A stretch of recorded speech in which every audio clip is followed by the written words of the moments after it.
I want you to think of the last 10 purchases that you have made. Did you order some household items online? Did you go to a store and buy some clothes? How about stopping by a gas station to fill up your car? Did you stop to get some fast food along the way? Whether you know it or not, nearly every single purchase you've ever made in your life is influenced by psychological and other environmental factors that you may not be aware of. And in this video, we will uncover a lot of the tricks that businesses use in order to get you to buy anything. Ever since the dawn of commerce 150,000 years ago, humans have been making exchanges for goods and services. Initially, transactions were based on a barter system, where individuals would trade goods and services for other goods and services. But as civilization grew, so did the evolution of commerce and trading. In 2700 BCE, ancient Egyptians were trading livestock on levels that were unparalleled to the rest of the world. And as the trading of livestock in ancient Egypt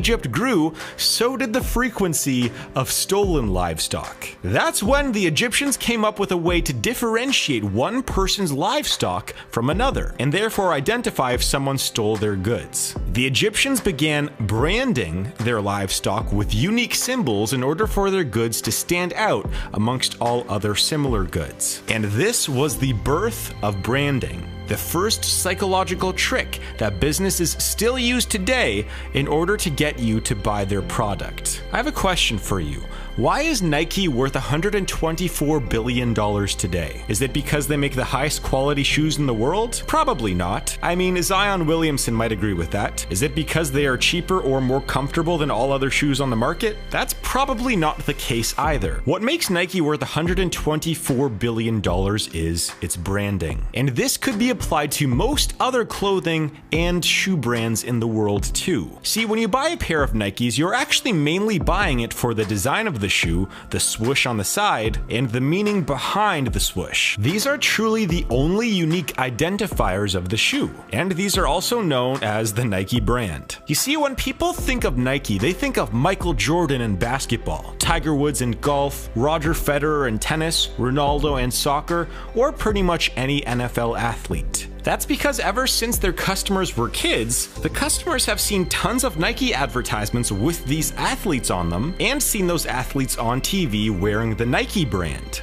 This makes the Nike brand linked hand in hand with well-known world-class athletes in the minds of the public. So when a young adult goes to buy a pair of new athletic shoes, they will want to try on the ones with the world-class athlete that they know and admire first, because they want to be like them. They want to feel a deeper connection with their shoes. They want to feel a part of something that is bigger than themselves. They want to be a part of the Nike brand. And that is why branding is so important.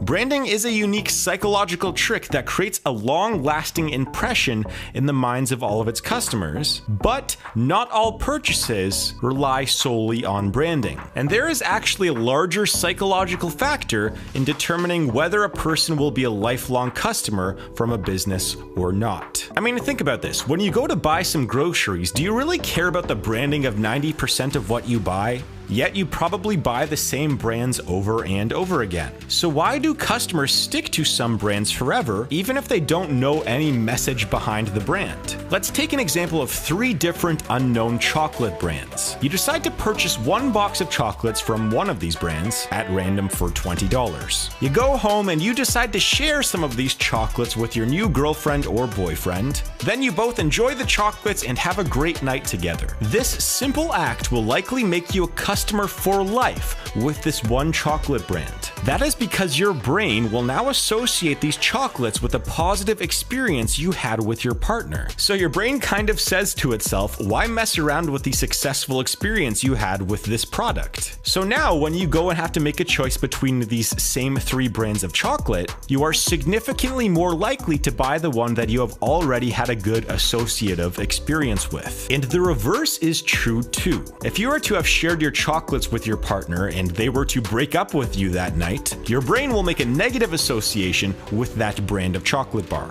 And that will make you less likely to buy the chocolates the next time around. And this is the power of association. I mean, have you ever wondered why so many chocolate commercials are geared towards gifting it to your partner on a romantic night? Because you are then much more likely to associate that chocolate with an overall good night. Even if the chocolate doesn't taste that different from other brands, you are significantly more likely to purchase a product if you have had a previous positive experience with it. Now let's change things up a bit, shall we? Let's say you live in a small house somewhere. You have a front yard with some grass on it, and one day your neighbor offers to mow your lawn for free. And in fact, they mow your lawn and most of the entire block's lawns every Saturday for free, and they do this regularly for about 1 to 2 years. Then one day the neighbor goes around asking everyone if he could be their real estate agent if they're looking to buy or sell a house in the near future. Normally, most people would say no to this request from a somewhat unknown neighbor who hasn't provided any value to them. But because this neighbor provided so much value to everyone and saved the neighborhood tons of time and money over the past couple of years, some of the people on the block may be swayed to use this neighbor as their agent in a way to somewhat pay them back for all of the free work that they have done over the years. And this is called the give, and ask principle, popularized by Gary Vaynerchuk. And in a sense, what this is when a business gives the customer so much value for free that some of the customers feel psychologically obligated to make a purchase in order to help out the business that has helped them so much over the past few years for free. And one of the biggest places you see this is actually on a platform like YouTube or Instagram. I mean, there are tons of creators like myself that have uploaded hundreds of free videos that millions of people have watched around the world. And sometimes we do ask our viewership base to check out something that is off platform that would help us out a ton. So the give, and ask principle is a psychological trick that is commonly used by smaller businesses and solo entrepreneurs. Now, the next trick is a little bit different. Have you ever wondered why some high-end cars cost $100,000 while cars with very similar specs might cost $10 million? Well, here's one reason. If you have been on the internet at all over the past decade, then you have seen at least one limited time offer or limited quantity offer. This is a trick called the power of scarcity, but is somewhat similar to something called FOMO, or the fear of missing out. What businesses do in this scenario is create a circumstance where you have a limited time to make a decision about a purchase. And if you do not make a purchase, then you may miss out on this deal entirely, therefore resulting in your brain creating a what-if negative scenario that may be filled with regret. Essentially, the business creates artificial urgency in the customer's brain, which the business hopes will result in more sales or revenue. You see, this is done a ton in nearly every industry around the world, but you see this especially in luxury industries. The luxury car market is known on running on the rule of scarcity. So some models of cars like the 1957 Ferrari 250 Testarossa have only 34 of them in circulation. This extreme undersupply of this car creates a mindset of scarcity for prospective buyers, meaning that someone who wants to buy this model of car might be willing to pay a lot more for it because they know there are only 34 of them in the world. This mindset of scarcity around the Testarossa has inflated the price of this one car to $40 million each. And this is a perfect example of how some businesses create artificial scarcity in order to create higher prices or sales of their product. But here's another psychological factor. You see, in 2007, cell phones had been around for several decades, and smartphones had been around for about 10 years. But then Steve Jobs revealed a completely new and innovative phone that would take the world by storm. Apple had created a product that was an iPod, a phone, and a web browser all in one, while simultaneously creating a new operating system, the first two-touch touchscreen, while having twice the resolution of every other phone on the market. This was the announcement of the iPhone. This was the iPhone. And when it was released, customers flocked to it because it was a device that was new, novel, innovative, and filled a big need in the marketplace. All of a sudden, consumers could buy one product that had a wide variety of capabilities. The meaning of this psychological factor is that sometimes the consumer perceives that there is one product on the market that is so much better than every other option that the consumer knows there's only one obvious choice for their purchase. And well, here is some proof. What you may not know is that LG released a phone called the LG Prada. It was very similar to the iPhone in a lot of ways, and was actually released before the iPhone. But the public perception of these two phones were very different. The LG Prada was viewed as a next generation phone from LG, while the iPhone was viewed as a one-of-a-kind product. And that is the power of perceptive innovation.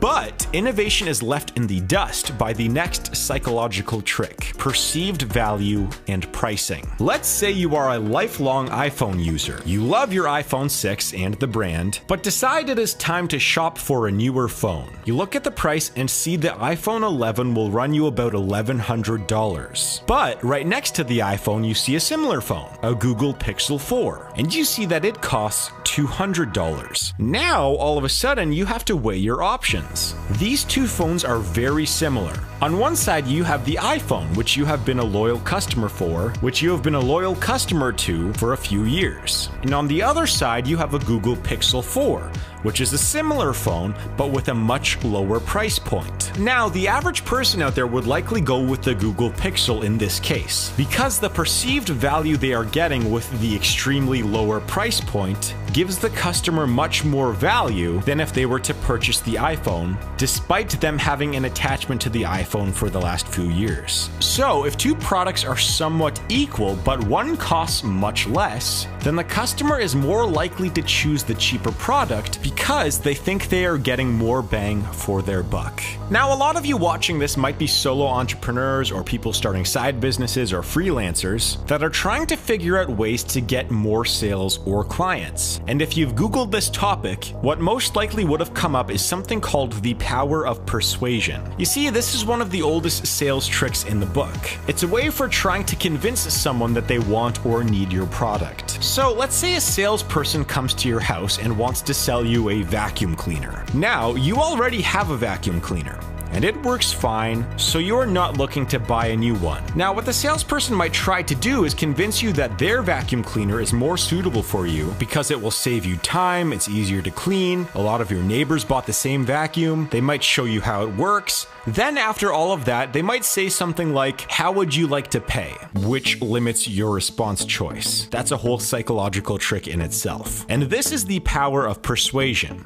Even though you had no interest in a new vacuum cleaner, the salesperson persuaded you that you might actually want or need a new one. Another way that businesses sell you a product is actually not a trick at all. It is actually using a need and convenience. And this example may or may not be an exact story from my life. Let's say you have a 10-page essay due in 2 hours, but you go to check your printer and you only have 3 pieces of paper left. In this circumstance, you need 7 pieces of paper. So you look around for the quickest way to get that paper, and you see that the only option is the convenience store across the street that sells some office supplies. Now, normally for you, printer paper costs about $8 a pack, but the convenience store only sells it for $15 a pack. Now, because you have a need and the store is your only option to get paper quickly, you are willing to pay the extra $7 so that you can purchase it right now. And that is the power of convenience. And this is arguably the biggest transformation that we have seen in the tech world from the past decade. Because all of a sudden there are so many apps where you pay a monthly or annual fee in order to get products delivered directly to your door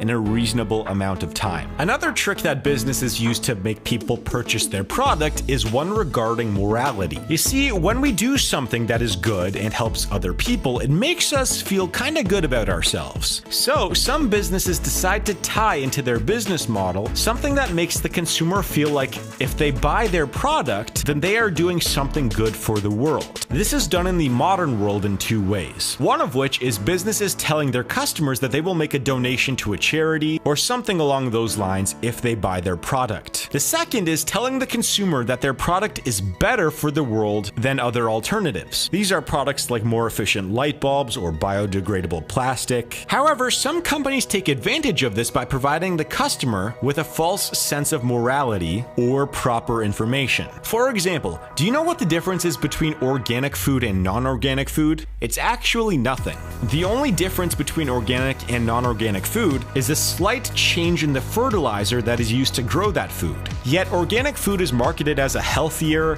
and greener alternative to, well, normal food. So misinforming the consumer and using buzzwords that make the consumer think they are making a better choice is commonplace in modern society. I mean, most people don't even realize that frozen vegetables are way healthier for you than fresh vegetables. But I'm getting off track here. What I'm trying to say is that companies have a whole bag of tricks that they use to try and trick consumers into buying their products. And this video hasn't even scratched the surface of all of the other things I wanted to mention in this video. So if you want to see a part 2 of this video, please leave a like and comment, and please subscribe to this channel. And if you did like this video, I have a ton of other videos in my documentaries playlist that you might like. So go check out my documentaries playlist on my channel. And I guess I'll see you there, so make sure to click on that. I'll see you, I guess, in a few seconds.